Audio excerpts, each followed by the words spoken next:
കഴിഞ്ഞ വർഷം Israel Gaza യുദ്ധത്തിനെതിരെ വ്യാപകമായ പ്രതിഷേധങ്ങൾക്ക് വേദിയായ കൊളംബിയ സർവകലാശാല പ്രക്ഷോഭങ്ങളിൽ പങ്കെടുത്ത വിദ്യാർത്ഥികൾക്കെതിരെ കർശന നടപടികളുമായി മുന്നോട്ടു പോകുന്നു. വിദ്യാർത്ഥികളുടെ ബിരുദങ്ങൾ റദ്ദാക്കുന്നതും ക്യാമ്പസിൽ നിന്ന് സ്ഥിരമായി പുറത്താക്കുന്നതും ഉൾപ്പെടെയുള്ള തീരുമാനങ്ങൾ കൈക്കൊണ്ടതായി സർവകലാശാല അറിയിച്ചു. US പ്രസിഡന്റ് ഡൊണാൾഡ് ട്രംപ് ഭരണകൂടവുമായി ഫെഡറൽ ഫണ്ടിംഗ് പുനഃസ്ഥാപിക്കാൻ ചർച്ചകൾ നടക്കുന്നതിനിടെയാണ് ഈ നീക്കം എന്നുള്ളത് ശ്രദ്ധേയമാണ്.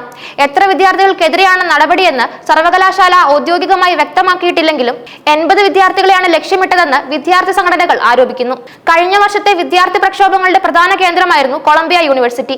ഗാസയിലെ മാനുഷിക പ്രതിസന്ധിയിലും ഇസ്രായേലിന്റെ സൈനിക നടപടികളിലും രോഷം പൂണ്ട വിദ്യാർത്ഥികൾ വൻതോതിൽ പ്രതിഷേധങ്ങളിൽ പങ്കെടുത്തു. മെയ് മാസത്തിൽ യൂണിവേഴ്സിറ്റി ലൈബ്രറിയിൽ നടത്തിയ പ്രതിഷേധവും പൂർവ്വ വിദ്യാർത്ഥികളുടെ ഒത്തുചേരലിനിടെ നടന്ന പ്രചാരണങ്ങളുമാണ് ഇപ്പോൾ നടപടികൾക്ക് കാരണമായി സർവകലാശാല ചൂണ്ടിക്കാണിക്കുന്നത്. ലൈബ്രറിയിലെ പ്രതിഷേധം പരീക്ഷയ്ക്ക് തയ്യാറെടുക്കുന്ന വിദ്യാർത്ഥികൾക്ക് തടസ്സമുണ്ടാക്കിയെന്ന് യൂണിവേഴ്സിറ്റി അധികൃതർ അറിയിച്ചു.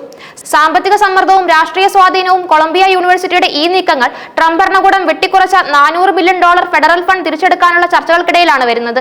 ഗാസയിലെ ഇസ്രായേൽ യുദ്ധത്തിനെതിരായ പ്രതിഷേധങ്ങളിൽ വേണ്ടത്ര നടപടി എടുക്കുന്നില്ലെന്ന് ട്രംപ് കൊളംബിയയും ഹാർവാർഡിനെയും ഉൾപ്പെടെയുള്ള സർവകലാശാലകളെ പരസ്യമായി കുറ്റപ്പെടുത്തിയിരുന്നു.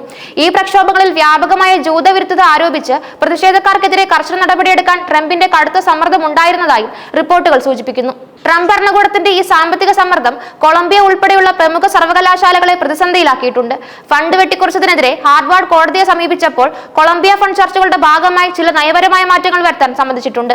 ഇസ്രായേൽ വിരുദ്ധ പ്രതിഷേധങ്ങളുമായി ബന്ധപ്പെട്ട അവസാനത്തെ അച്ചടക്ക നടപടിയാണിതെന്നും കൊളംബിയ അറിയിച്ചു. എന്നാൽ സർവകലാശാലയുടെ ഈ നീക്കം രാഷ്ട്രീയ സമ്മർദ്ദത്തിന് വഴങ്ങുന്നതിന് തുല്യമാണെന്ന് വിദ്യാർത്ഥി സംഘടനകളും ചില ഫാക്കൽറ്റി അംഗങ്ങളും ആരോപിക്കുന്നു. തങ്ങളുടെ അഭിപ്രായ സ്വാതന്ത്ര്യത്തിനും പ്രതിഷേധിക്കാനുള്ള അവകാശത്തിനും മേലുള്ള കടന്നുകയറ്റമായാണ് വിദ്യാർത്ഥികൾ ഇതിനെ കാണുന്നത്.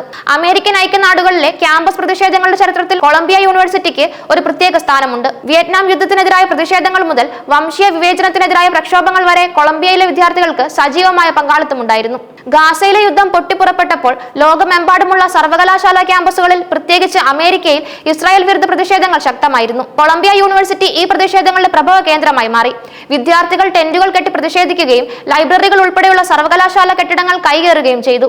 ഈ പ്രതിഷേധങ്ങൾ പലപ്പോഴും ഇസ്രായേൽ അനുകൂല വിദ്യാർത്ഥികളുമായും ചിലപ്പോൾ ജൂത വിദ്യാർത്ഥികളുമായും ഏറ്റുമുട്ടലുകളിലേക്ക് നയിച്ചു. ഇത് ക്യാമ്പസിനുള്ളിൽ വലിയ പിരിമുറുക്കങ്ങൾ സൃഷ്ടിച്ചു. ചില പ്രതിഷേധങ്ങളിൽ ജൂതവിരുദ്ധ മുദ്രാവാക്യങ്ങൾ ഉയർന്നു വന്നതായും റിപ്പോർട്ടുകൾ ഉണ്ടായിരുന്നു. ഇത് ഇസ്രായേൽ അനുകൂല വിഭാഗങ്ങളിൽ നിന്നും ട്രംപ് ഭരണകൂടത്തിൽ നിന്നും വലിയ വിമർശനങ്ങൾക്കിടയാക്കി. ക്യാമ്പസുകളിൽ ജൂതവിരുദ്ധത വർദ്ധിക്കുന്നതിൽ ട്രംപ് ആശങ്ക പ്രകടിപ്പിക്കുകയും സർവകലാശാലകൾ ഇതിനെതിരെ ശക്തമായ നടപടികൾ എടുക്കണമെന്ന് ആവശ്യപ്പെടുകയും ചെയ്തു. പ്രക്ഷോഭങ്ങളെ വേണ്ട രീതിയിൽ കൈകാര്യം ചെയ്യാൻ കൊളംബിയ യൂണിവേഴ്സിറ്റിക്ക് സാധിച്ചില്ലെന്ന് ട്രംപ് ഉൾപ്പെടെയുള്ളവർ ആരോപിച്ചു. ഇത് സർവകലാശാലയുടെ ഫെഡറൽ ഫണ്ടിനെ ബാധിക്കുകയും സാമ്പത്തികമായി വലിയ വെല്ലുവിളികൾ സൃഷ്ടിക്കുകയും ചെയ്തു. ഈ സാഹചര്യത്തിലാണ് യൂണിവേഴ്സിറ്റി നയപരമായ മാറ്റങ്ങൾ വരുത്താനും വിദ്യാർത്ഥികൾക്കെതിരെ നടപടിയെടുക്കാനും നിർബന്ധിതരാകുന്നത്. ഈ സങ്കീർണമായ വിഷയത്തിൽ കൊളംബിയ യൂണിവേഴ്സിറ്റിക്ക് ഒരു ബാലൻസിംഗ് ആക്ട് നടത്തേണ്ടി വന്നിരിക്കുകയാണ്. സാമ്പത്തിക സമ്മർദ്ദവും രാഷ്ട്രീയ സ്വാധീനവും ഒരു വശത്തും വിദ്യാർത്ഥികളുടെ അവകാശങ്ങളും അക്കാദമിക് സ്വാതന്ത്ര്യവും മറുവശത്തും നിൽക്കുന്നു. ട്രംപ് ഭരണകൂടം സർവകലാശാലകളുടെ ഫെഡറൽ ഫണ്ടിംഗ് രാഷ്ട്രീയ ലക്ഷ്യങ്ങൾ നേടാനുള്ള ഒരു ഉപകരണമായി ഉപയോഗിക്കുന്നെന്ന വിമർശനം ശക്തമാണ്.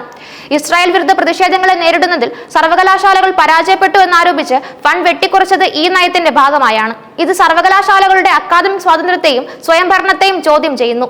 ഹാർവാർഡ് സർവകലാശാല ഫണ്ട് വെട്ടിക്കുറച്ചതിനെതിരെ കോടതിയെ സമീപിച്ചത് ഈ വിഷയത്തിൽ നിയമപരമായ ഒരു പോരാട്ടത്തിന് സാധ്യതയുണ്ടെന്ന് സൂചിപ്പിക്കുന്നു. കൊളംബിയ യൂണിവേഴ്സിറ്റിയിലെ വിദ്യാർത്ഥികൾക്കെതിരായ നടപടികൾ ഇസ്രായേൽ ഗാസ സംഘർഷത്തിന്റെ പശ്ചാത്തലത്തിൽ അമേരിക്കൻ ക്യാമ്പസുകളിൽ നിലനിൽക്കുന്ന സങ്കീർണമായ രാഷ്ട്രീയവും സാമൂഹികവുമായ സാഹചര്യത്തെ പ്രതിഫലിപ്പിക്കുന്നു.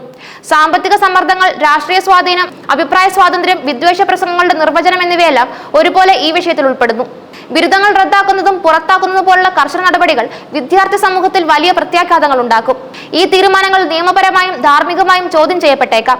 വരും ദിവസങ്ങളിൽ കൂടുതൽ വിവരങ്ങൾ പുറത്തു വരുമ്പോൾ ഈ സംഭവങ്ങളുടെ യഥാർത്ഥ ചിത്രം കൂടുതൽ വ്യക്തമാകും. അമേരിക്കൻ അക്കാദമിക് ലോകത്തിന്റെ ഭാവിക്ക് ഈ സംഭവങ്ങൾ എന്ത് സന്ദേശമാണ് നൽകുന്നതെന്ന് കണ്ടറിയേണ്ടതുണ്ട്.